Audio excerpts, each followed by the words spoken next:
Hello everyone, welcome to the new class of biology. Previous classes we discussed about the main cell structure, one of the main cell structure which is known by the name plasma membrane or cell membrane. We discussed about the process of diffusion and through that also the process of osmosis. We also discussed the different solutions or type of solutions which a plasma membrane or a cell membrane can be dissolved or surrounded by isotonic, hypertonic, hypotonic type of solutions. Different type of solutions we had discussed. Today we will discuss about the other two main type of cell organelles. जितना हो सकता है आज उतना पढ़ेंगे क्योंकि complete हमने नहीं लिया है. Cell wall, the next structure, next main important structure, cell wall. So what is a cell wall? Cell wall is nothing but plant जो प्लाज्मा मेम्ब्रेन है उसी का एक कंटिन्यूशन कह सकते हैं. प्लांट सेल में एक खासियत रहती है प्लांट सेल की जो एनिमल सेल से उसको डिफरेंशिएट करता है. In addition to the cell membrane, जो सेल मेम्ब्रेन रहता है उसके साथ साथ प्लांट सेल में प्लाज्मा मेम्ब्रेन का एक रिजिड स्ट्रक्चर रहता है. एक प्लाज्मा मेम्ब्रेन का एक रिजिड स्ट्रक्चर रहता है. उस रिजिड स्ट्रक्चर और जो आउटर कवरिंग रहती है उसको हम सेल वॉल के नाम से कहते हैं. ओके, सेल प्लांट सेल्स में सेल प्लाज्मा मेम्ब्रेन नहीं रहेगा. प्लांट सेल में रहेगा क्या रहेगा? एक्चुअली सेल वॉल रहेगा. प्लाज्मा मेम्ब्रेन सेल मेम्ब्रेन तो एक ही है ना. यहाँ पर आएगा, एक मिनट. ओके, वो एक लिखते वक्त थोड़ा मिस्टेक हो गया था, आप लोग करेक्शन कर लेना वैसे. हाँ, तो सेल वॉल तो इसके अंदर मौजूद रहेगा ही. प्लांट के अंदर आउटर कवरिंग है, ये सेल्यूलोज द्वारा बनाया गया है डेफिनेटली, एंड सेल मेम्ब्रेन के बाहर मौजूद है. सेल्यूलोज का है. सेल्यूलोज की खासियत ये है कि it is very much complex structure, बहुत ज़्यादा कॉम्प्लेक्स है. तो उसको तोड़ पाना या फिर उसको उसमें इंसेशन करना, छेद करना वगैरह प्रोसेस बहुत ज़्यादा मुश्किल रहता है. ओके, प्लांट सेल्स जो भी रहते हैं, जो लिविंग प्लांट सेल रहता है, मतलब जिसमें जान रहती है, ऐसे प्लांट, उसके जो प्लांट सेल्स रहते हैं वो जब वाटर लॉस करता है ऑस्मोसिस के द्वारा, तो उसकी वाटर लॉस प्रोसेस में, वाटर के निकलने के प्रोसेस में वो अपने ऐसे सिचुएशन में अपने कुछ कंटेंट को खो देता है.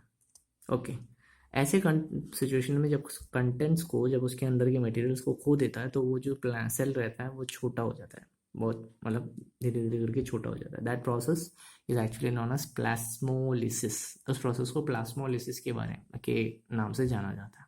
ओके, पिछले क्लास में आप लोगों को पढ़ाया था डिफरेंट टाइप ऑफ सॉल्यूशंस, तो आप लोग खुद गेस कर लेना कि प्लांट सेल से वाटर लॉस हो रहा है, मतलब पानी सेल से बाहर निकल रहा है, सेल श्रिंक हो रहा है, सेल छोटा हो रहा है, तो कौन सा टाइप ऑफ सॉल्यूशन होगा जिसके जो इस सेल के चारों तरफ मौजूद है? हाइपोटोनिक, आइसोटोनिक या हाइपरटोनिक, कौन सा टाइप ऑफ सॉल्यूशन है आप खुद गेस कर लीजिएगा. ओके ओके, तो जो सेल वॉल रहता है, सेल वॉल जब रहता है तो उसकी खासियत क्या रहती है कि जो सेल वॉल के चारों तरफ का जो एक्सटर्नल मीडिया है, मतलब जो हाइपोटोनिक सॉल्यूशन मीडिया है, वो सेल को बर्स्ट नहीं करता. तो इस वजह से एनिमल सेल में अगर ऐसा प्रोसेस होता है जिसमें सेल छोटा हो जाता है, तो प्लांट सेल में ये प्रोसेस नहीं होता. प्लांट सेल में प्लांट सेल वॉल की वजह से ये ज़्यादा इसके स्ट्रक्चर में चेंज नहीं आएगा जैसे एनिमल सेल में हो सकता है. वैसे इसके केस में ज़्यादा वैसा चेंजेस नहीं दिखेगा. प्लांट सेल्स में कुछ बैक्टीरिया के सेल्स भी आते हैं, कुछ फंगाई भी आते हैं. आप हायर क्लासेस में पढ़ोगे कि बैक्टीरिया और फंगाई को प्लांट की कैटेगरी में क्यों डाल के रखा गया. ओके, इतना समझ लेना कि कुछ बैक्टीरिया और फंगाई अपना खाना खुद बनाने में सक्षम रहते हैं. So that's why they are put in the plants category. Okay okay, next topic, the main important structure, the second main important structure of the क्या कह सकते हैं, हाँ, सेल. सेल का second most important structure nucleus. तो nucleus क्या हो सकता है? Nucleus is nothing but an organelle which is found in an organism cell. Organism से सेल के अंदर पाया जाता है. लेकिन कुछ एक्सेप्शन है उसके लिए, ये मैं ज़रूर आपको बताऊंगा कि कुछ सेल्स ऐसे भी होते हैं जिसमें न्यूक्लियस होता ही नहीं। कुछ सेल्स ऐसे भी होते हैं जिसमें न्यूक्लियस होता ही नहीं है। बेस्ट एग्जांपल हमारे शरीर के अंदर ही आरबीसी सुना होगा, रेड ब्लड कॉर्पसल्स, जो हमारे खून को रेड कलर देता है। उसमें एक्चुअली न्यूक्लियस होता नहीं, it doesn't have nucleus in it. Okay okay. So nucleus के चारों तरफ भी एक छोटा डबल लेयर स्ट्रक्चर रहता है, उसे न्यूक्लियर मेम्ब्रेन कहते हैं। जैसे सेल के चारों तरफ रहता है उसी तरह न्यूक्लियस के चारों तरफ भी डबल लेयर लेयर रहता है। न्यूक्लियस की खासियत, दे हैव स्मॉल क्रोमोसोम्स, छोटे क्रोमोसोम्स रहते हैं। इन क्रोमोसोम्स के अंदर ऐसे पार्टिकल्स मौजूद रहते हैं। एक्चुअली जो क्रोमोसोम्स रहता है उनकी खासियत क्या रहती है, वो अगले जनरेशन के जो अगली जनरेशन की जो ऑफस्प्रिंग है उनके कैरेक्टर को डिसाइड करने वाला एक मेन मटेरियल है न्यूक्लियर, जो chromosome. What does it do, it actually does the process of sharing of the characters from one generation to another. क्योंकि अभी की जो पीढ़ी है उसकी अगली पीढ़ी में जो भी जन्म लेगा उसका कैरेक्टर उसकी पिछले जन्म की पीढ़ी से मिलता जुलता ही रहेगा। फॉर एग्जाम्पल, आप लोग अपने पेरेंट्स के कैरेक्टर से बहुत ज़्यादा मिलते जुलते हैं। उसकी वजह उनके शरीर में जो क्रोमोसोम्स हैं, न्यूक्लियस के अंदर मौजूद क्रोमोसोम, वो उसके पास डीएनए नाम की एक चीज़ मौजूद रहती है। डीएनए जिसका फुल फॉर्म है डीऑक्सी राइबो न्यूक्लिक एसिड। ये जो डीऑक्सी राइबो न्यूक्लिक एसिड है, ये इसके पास हमारे सारे कैरेक्टर्स, जितना भी हमारा कैरेक्टर है उन सारे कैरेक्टर का इंफॉर्मेशन मौजूद रहता है। आपका गुस्सा, आपकी आप ज़्यादा गुस्से वाले रहते हो, या फिर आप अच्छे खासे स्माइलिंग पर्सन हो, आप कॉन्फिडेंस वाले पर्सन हो, आप ऑप्टिमिस्टिक हो, आप नेगेटिव थॉट्स रखने वाले व्यक्ति हो, ये सारी प्रोसेस आपके डीएनए से ही रेगुलेट होता है, कर्ब होता है, कंट्रोल किया जाता है। सो डेफिनेटली न्यूक्लियस के अंदर मौजूद क्रोमोसोम्स ये इंफॉर्मेशन डीएनए के रूप में स्टोर करके रखते हैं। ओके, क्रोमोसोम्स जनरली जो क्रोमोसोम रहता है वो डीएनए और प्रोटीन द्वारा बना हुआ रहता है। ओके, और इसी डीएनए के अंदर छोटे छोटे सेगमेंट्स मौजूद रहते हैं जिसे जीन्स कहा जाता है। और यही जीन्स एक तरफ से बेसिक तौर पर देखा जाए हमारे कैरेक्टर्स को कंट्रोल करता है। क्रोमोसोम, हम तो ये बोलते हैं कि क्रोमोसोम कंट्रोल करता है, लेकिन क्रोमोसोम के अंदर ही अंदर जीन्स नाम की चीज़ मौजूद रहती है जो हमारे कैरेक्टर्स को कंट्रोल करता है। ओके, जो सेल रहता है उस सेल के अंदर डीएनए, एक्चुअली डीएनए मौजूद कंप्लीटली नहीं रहता। वो एक छोटे से धागे जैसा स्ट्रक्चर, बहुत इधर उधर फंसा हुआ एक धागे जैसा स्ट्रक्चर रहता है, जिसे क्रोमैटिन मटेरियल कहा जाता है। बहुत बड़ा एक थ्रेड जैसा स्ट्रक्चर रहता है।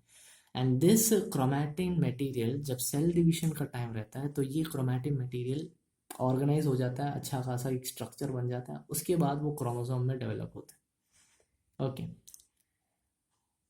कुछ ऑर्गेनिजम्स ऐसे भी रहते हैं, मैंने अभी न्यूक्लियर मेम्ब्रेन के बारे में बताया था आप लोगों को। कुछ ऑर्गेनिजम्स ऐसे भी रहते हैं जिनमें न्यूक्लियर मेम्ब्रेन होता ही नहीं, या फिर जिनका न्यूक्लियर मेम्ब्रेन हो भी हो वो बहुत पुअरली डिफाइंड है, मतलब अच्छा खासा डेवलप्ड नहीं है। तो ऐसे जो अच्छा खासा डेवलप्ड और ऐसे अच्छा खासा डेवलप्ड जो सेल मेम्ब्रेन, जो न्यूक्लियर मेम्ब्रेन जिनमें मौजूद नहीं रहता, उनके पास कुछ न्यूक्लिक एसिड द्वारा बनाई गई एक सरफेस मौजूद रहता है, उसको न्यूक्लियोइड कहते हैं। उसको कहते हैं न्यूक्लियोइड। ओके, और यही जो न्यूक्लियोइड रहते हैं, जो न्यूक्लियर मेम्ब्रेन के चारों तरफ पाए जाते हैं, इन्हीं न्यूक्लियोइड की मौजूदगी और गैर मौजूदगी, और इन्हीं न्यूक्लियर मेम्ब्रेन की मौजूदगी और गैर मौजूदगी डिसाइड करता है कि उस और मैकेनिज्म को एक और नाम से जाना जाए। राइट, कैसे? अगर एक ऑर्गेनिज्म के पास न्यूक्लियर मेम्ब्रेन नहीं मौजूद रहता, it doesn't have the nuclear membrane, such type of organisms are known as prokaryotes. उनको प्रोकैरियोट्स कहा जाता है। कैरियोट एक लैटिन वर्ड से निकाला गया है, कैरियोन, जिसका मतलब है न्यूक्लियस, और प्रो मीन्स प्राइमरी, मतलब जिसके पास बेसिक वाली चीज़ भी नहीं हो, बेसिक न्यूक्लियस की पदार्थ भी नहीं हो, उसे कहा जाता है प्रोकैरियोट। एग्जाम्पल कुछ बैक्टीरिया, ब्लू ग्रीन एल्गी इसके एग्जाम्पल में आते हैं। और न्यूक्लियर मेम्ब्रेन जिनमें मौजूद रहता है उनको यूकैरियोट कहते हैं। यू मतलब ट्रू होता है। ये जो ईयू लिखा गया है इसका मतलब है ट्रू, मतलब जिसमें है, मौजूद है।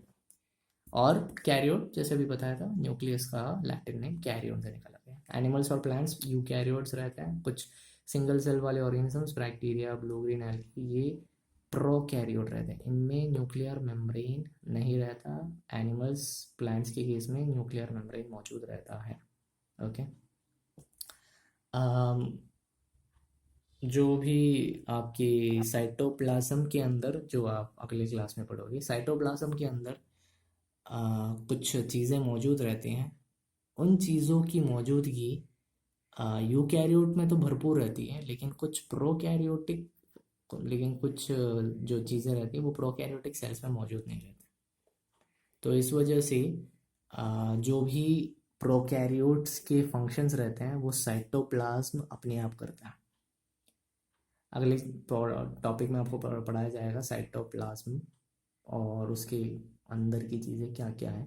एक छोटा सा ये बता ही देते हैं, वैसे माइटोकॉन्ड्रिया वगैरह सुना होगा आप लोगों ने। Mitochondria, lysosome, ribosome, endoplasmic reticulum, vacuole, ये चीज़ें साइटोप्लाज्म में रहती हैं। तो ऐसे कई चीज़ें प्रोकैरियोट्स में नहीं रहता।